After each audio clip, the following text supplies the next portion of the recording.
सारा रिकॉर्ड सदन के सामने, देश के सामने रखने आता हूं, जो आपकी सरकार ने तोड़े, जिससे पता चलता है आज हम कितने गहरे आर्थिक संकट की तरफ बढ़ चुके हैं। मुझे याद है आज से 12-13 साल पहले इसी सदन में उस समय की नेता विपक्ष आदरणीय जो हमारे प्रदेश से आती थी, जिनका मैं बहुत सम्मान करता हूं, सुषमा स्वराज जी, यही नेता विपक्ष के रूप में उन्होंने एक वक्तव्य दिया था और उनकी बात से मैं सहमत भी हूं। उन्होंने कहा था जैसे जैसे रुपया गिरता है, क्योंकि उस समय 50 से ऊपर गया था रुपया, कि जैसे जैसे रुपया गिरता है, हमारे देश की करेंसी गिरती है, ऐसे देश की प्रतिष्ठा भी गिरती है। उनकी बात सही थी।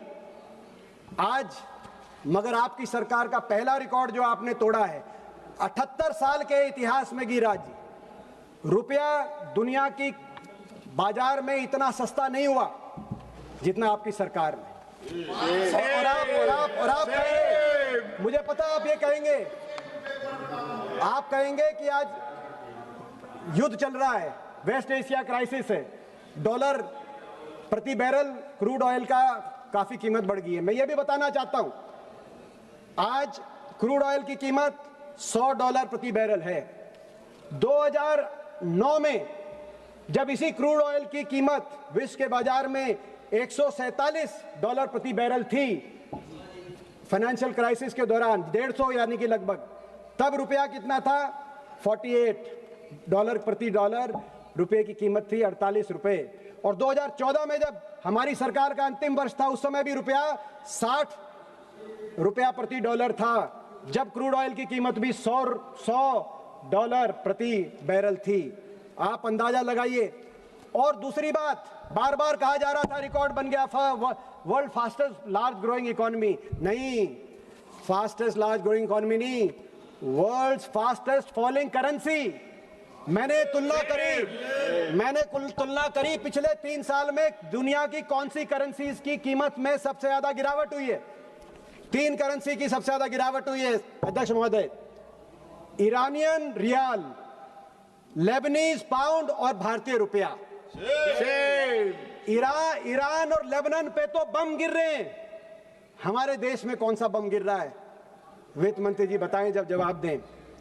दूसरा रिकॉर्ड, 78 साल के इतिहास में पेट्रोल, डीजल, एलपीजी और यूरिया इतना महंगा नहीं हुआ जितना आपकी सरकार में। हमारे समय 2014 में पेट्रोल 70, डीजल 50 और एलपीजी 400 रुपए में था। आज पेट्रोल 96, डीजल 88 और एलपीजी 913 रुपए पे है। और ये तब था जब क्रूड ऑयल, कच्चे तेल का भाव $100 से $150 तक हमने सामना कर रहे थे। आज आप $100 पे इतना आपका महंगा कर दिया पेट्रोल डीजल, क्यों? आज टैक्सेशन से जुड़ी बात है, मैं वो भी खोल के बता दूं। हमारे समय पेट्रोल पे एक्साइज ड्यूटी कितनी थी? प्रत्येक लीटर में जनता से 9 रुपए पेट्रोल की एक्साइज ड्यूटी वसूली जाती थी, 9 रुपए का टैक्स लगाया जाता था। डीजल पे 3.5 रुपए का टैक्स लगाया जाता था। और आज प्रत्येक लीटर पेट्रोल पर आप 23 रुपए पेट्रोल और 21 रुपए डीजल पे, जो हम 3 रुपए डीजल पे लेते थे टैक्स प्रत्येक लीटर, आप 21 रुपए डीजल ले रहे हैं। आपको शर्म आनी चाहिए। एक और रिकॉर्ड जो बना है आपकी सरकार में, 78 साल का गरीब और अमीर का में जितना अंतर है, इनइक्वालिटी का रिकॉर्ड बन गया। ऑक्सफैम की जो रिपोर्ट आई, यूनाइटेड नेशंस द्वारा प्रकाशित की गई, आज हिंदुस्तान के 1% सबसे अमीर नागरिकों के हाथ में देश की 40% संपत्ति और देश की 65% आय, और हिंदुस्तान के निचले पायदान पर खड़े हुए 50% नागरिक जो किसान हैं, मजदूर हैं, गरीब हैं, उनके पास देश की केवल 3% संपत्ति रह गई। 78 साल का गरीब अमीर का रिकॉर्ड बन, और ये रिकॉर्ड क्यों बना? आपकी गलत आर्थिक नीतियों की वजह से। हमारे समय माफ होता था, किसान का कर्जा माफ होता था। आपके समय क्या हुआ? आपने राइट ऑफ किए, लगभग 16 लाख करोड़ के कॉर्पोरेट राइट ऑफ आपने कर दिया, कॉर्पोरेट्स का माफ कर दिया। आज इसी सत्र में आपके एक मंत्री ने जवाब दिया सदन में एक प्रश्न के उत्तर में किसान पे 32 लाख करोड़ का आज कर्जा खड़ा है देश के, लेकिन आपके पास किसान का 1 रुपया भी माफ करने की कोई स्कीम नहीं है। और आपने बिना स्कीम के कॉर्पोरेट्स के 16 लाख करोड़ माफ कर दिए। ये आपकी सरकार की हकीकत है। आपकी नीतियां केवल नागरिकों में अमीर गरीब का अंतर नहीं, कॉर्पोरेट्स में भी चयनित करके क्रोनी कैपिटलिज्म के आधार पे कुछ कॉर्पोरेट्स के पास सारी देश की संपत्ति आ गई। आज हर सेक्टर में मोनोपोली बन गई, डुओपोली बन गई। हमारे समय एयरलाइन सेक्टर के अंदर जेट चल रही थी, किंगफिशर चल रही थी, एयर एशिया चल रही थी, विस्तारा चल रही थी, गो चल रही थी, इंडिगो चल रही थी, एयर इंडिया चल रही थी। आज इंडिगो और एयर इंडिया के पास दो मिलाकर 91% मार्केट केवल 2 एयरलाइन के पास रह गई। मनमानी कीमत वसूलो। हमारे समय टेलीकॉम सेक्टर में डोकोमो चल रही थी, यूनिनॉर चल रही थी, एयरसेल चल रही थी, आइडिया चल रही थी, वोडाफोन चल रही थी, जियो चल रहा था, एयरटेल चल रहा था। लेकिन आज मार्केट में कंपटीशन खत्म हो गया। 2 ही कंपनियों के पास, जियो और एयरटेल के पास 80% हिंदुस्तान की मार्केट 2 ही कंपनियों के हाथ में आ गई। जो आपके चाहते हैं,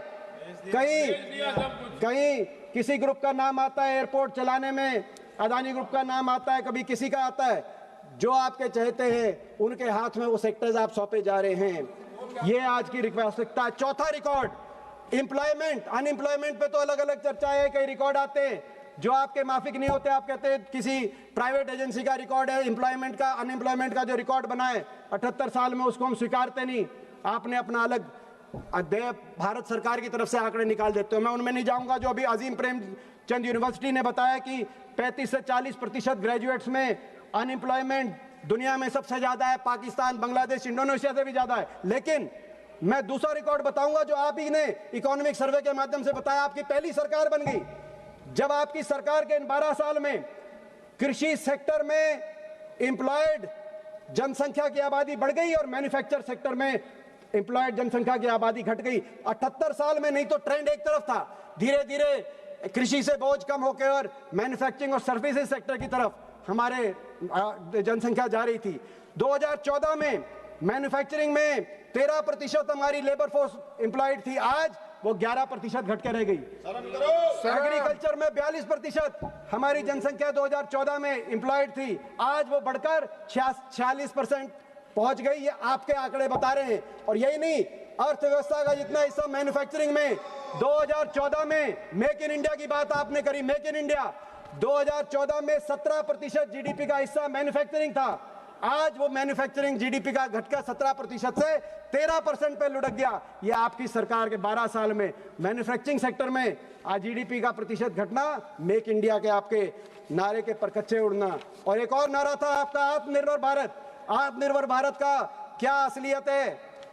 एक होता है व्यापार घाटा, मर्चेंडाइज ट्रेड डेफिसिट। व्यापार घाटा कितना, आयात और निर्यात में अंतर है। 2013-14 में यूपीए के अंतिम वर्ष ये 136 बिलियन डॉलर था। हम ज्यादा इंपोर्ट करते हैं, 136 बिलियन डॉलर का हम इंपोर्ट हमारा ज्यादा था एक्सपोर्ट से। आज ये दुगने से ज्यादा होकर आपके 12 साल में 200, पिछले साल 78 साल का रिकॉर्ड व्यापार घाटे का, मर्चेंडाइज ट्रेड डेफिसिट का 78 साल का रिकॉर्ड बन गया। 283 बिलियन यूएस डॉलर का घाटा, इतना ज्यादा हम दुनिया से ले रहे हैं। आत्मनिर्भर भारत की आप बात करते हैं, ये विश्व निर्भर भारत बनाने का आपने काम किया। वित्त मंत्री जी पहुंची हैं, मैं इनका स्वागत करता हूं। इस अगले आंकड़े के साथ, अगले रिकॉर्ड के साथ वित्त मंत्री जी एक और रिकॉर्ड आपने बनाया निवेश का। आप कहते हैं हिंदुस्तान दुनिया के निवेशक का पसंदीदा देश बनाने के लिए आपने कोई कसर नहीं छोड़ी, लेकिन आपकी इस दावे की हवा आप ही का इकोनॉमिक सर्वे निकाल रहा है। पिछले वर्ष में एक रिकॉर्ड बना, 2 तरह के निवेश का रिकॉर्ड। एक तो फॉरेन पोर्टफोलियो इन्वेस्टर्स, जो दुनिया का निवेशक हिंदुस्तान के मार्केट के अंदर निवेश कर रहा है। पिछले वर्ष में 78 साल में सबसे ज्यादा आउटफ्लो, इक्विटी आउटफ्लो हिंदुस्तान की मार्केट से 20 billion US dollar foreign portfolio investor ने, निवेशक ने हिंदुस्तान की मार्केट से बाहर निकालने का काम किया। नेशनल सिक्योरिटी डिपॉजिट लिमिटेड ने यह रिकॉर्ड पिछले 78 साल का जब पेश किया। और दूसरा रिकॉर्ड एफडीआई का रिकॉर्ड। आप कहते हैं एफडीआई, आप जानते हैं एफडीआई कम हो रही है, आपकी सरकार में एफडीआई निरंतर कम हो रही है। लेकिन अब एक और मैं रिकॉर्ड बता दूं, एफडीआई तो कम हुई, इन 12 साल में प्रति वर्ष नापने गिनने वाली एफडीआई। मगर एफडीआई के साथ एक और चीज होती है, ओडीआई, ओवरसीज डायरेक्ट इन्वेस्टमेंट। हमारी कंपनियां बाहर कितना भेज रही हैं। इस वर्ष पहली मर्तबा यह हुआ है कि FDI, net FDI is equal to net ODI. हमने 29.1 बिलियन डॉलर की तो एफडीआई आई देश में, लेकिन 29.2 बिलियन डॉलर की ओडीआई, मतलब हमारी कंपनियां बाहर ले गई। निवेश की बजाय हमारी कंपनियां आपकी अर्थव्यवस्था में विश्वास नहीं व्यक्त कर रही हो, बाहर कैपिटल को लेके जा रही हैं। इसके साथ साथ अगला रिकॉर्ड जो डेट, कर्जा, आपने पिछली बार कहा था कि डेट केवल 56% है, लेकिन सच्चाई है आज स्टेट्स और सेंटर का डेट मिला दिया जाए तो हमारी देश की अर्थव्यवस्था में 82% का डेट, जो रिकॉर्ड 2000 जब हमारी सरकार थी 2014 में जो 68 बिलियन डॉलर का डेट था, कर्जा था हमारे देश पे, एक्सटर्नल डेट, आज वो 738 बिलियन डॉलर का कर्जा बढ़ाने का काम आपने किया है। और 82% जीडीपी का डेट, आज तक अभी इतना डेट नहीं हुआ। अध्यक्ष महोदय, अभी हमारे 15 मिनट थे, अभी तो 8 मिनट हुए। 8 मिनट 15 मिनट थे, ऐसा हमारा समय पूरा लेंगे। वित्त मंत्री जी अपनी मर्जी से आई हैं और आते ही आप उनको बुलवाएंगे, ये संभव नहीं। अपना समय तो पूरा हमें मिलेगा। अगला रिकॉर्ड, डायरेक्ट टैक्सेस। आपने कहा कि हम टैक्स कोड सरल कर रहे हैं, टैक्स कोड के लिए आप नया सरल ले आए। आज टैक्सेस के माध्यम से, डायरेक्ट टैक्सेस के माध्यम से जो कमिश्नर इनकम टैक्स और आईटी एपलेट में जितने टैक्स अपील्स पेंडिंग है, वित्त मंत्री जी, आईटी एपलेट में 8 लाख करोड़ आपका फंसा हुआ है टैक्स में, और कमिश्नर इनकम सीआईटी में 16.5 लाख करोड़, और हर वर्ष इसकी संख्या इनकी बढ़ रही है, इनकी गिनती बढ़ रही है। पिछले वर्ष ये 7 लाख करोड़ था आईटी एपलेट में, अब 8 लाख करोड़ हो गया। आप टैक्स सरल के नाम पे आप कह रहे हैं, इतना पैसा आपका फंसा हुआ है सीआईटी में और आईटी एपलेट के अंदर।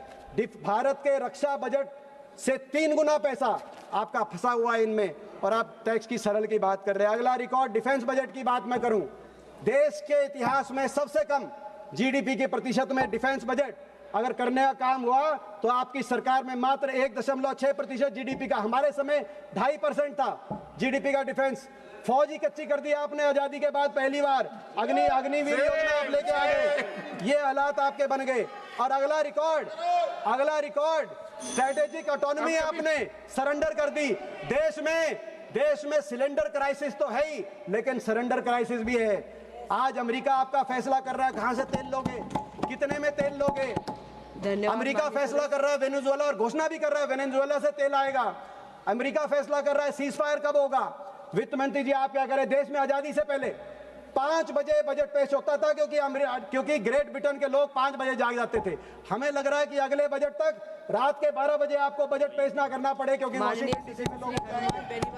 आज आपने देखा आपके बजट में अमेरिका के साथ समझौता तो बाद में हुआ, के लिए आपके किसान के लिए कस्टम ड्यूटी, आपने अपने बजट में टैक्स प्रपोजल में आपने कस्टम ड्यूटी कॉटन पे 0 कर दी, नट्स में कम कर दी, फ्रूट्स में कम कर दी, मखाना में बिहार के चुनाव हो गए, मखाना पे भी आपने कस्टम ड्यूटी कम कर दी, प्रॉन्स पे कम कर दी, श्रिम्प पे कम कर दी, सीड्स पे कम कर दी, और पहले ही आपने अपनी कस्टम ड्यूटीज कम कर दी। अमेरिका के बाद माननीय सदस्य हनुमान बेनीवाल जी प्रारंभ करें। माननीय सदस्य हो गया मैम, शुरू करें।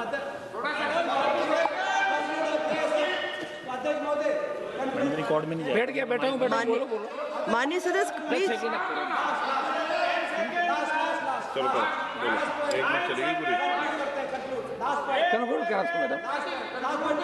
करा दो सभापति जी, करा दो रिकॉर्ड तो करा दो। ये हमारे साथ नहीं खड़े होते नहीं, तो कंक्लूड करते हैं अपने प्रदेश की एक बात रखते हुए। अभी एक माइक तो चला, रिकॉर्ड बहुत और भी थे, लेकिन कंक्लूड अपने प्रदेश की बात रखते हुए कंक्लूड करते हैं।